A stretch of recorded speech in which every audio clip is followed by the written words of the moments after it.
د ملي امنیت پخوانی رئیس او راتلونکي ولسمشریزو ټاکنو ته نوماند رحمت الله نبیل وایي چې د افغانستان ولسمشر به کوم معتاد یا پوډري وي.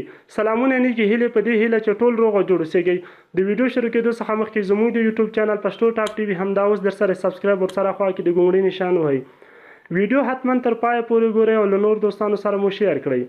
د ملي امنیت پخوانی رئیس او راتلونکي ولسمشریزو ټاکنو ته نوماند رحمت الله نبیل نن ورځ د ولسمشریزو ټاکنو کمپاین په رسمي ډول د کابل د لویې جرګې په خیمه کې پیل کړ.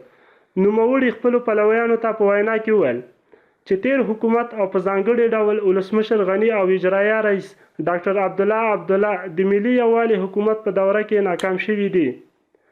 نبیل وویل چې حکومت په اقتصادي، سیاسي، ټولنیزو او نورو برخو کې ناکام و او ونه توانېدل چې له خلکو سره شوي ژمنې پوره کړي.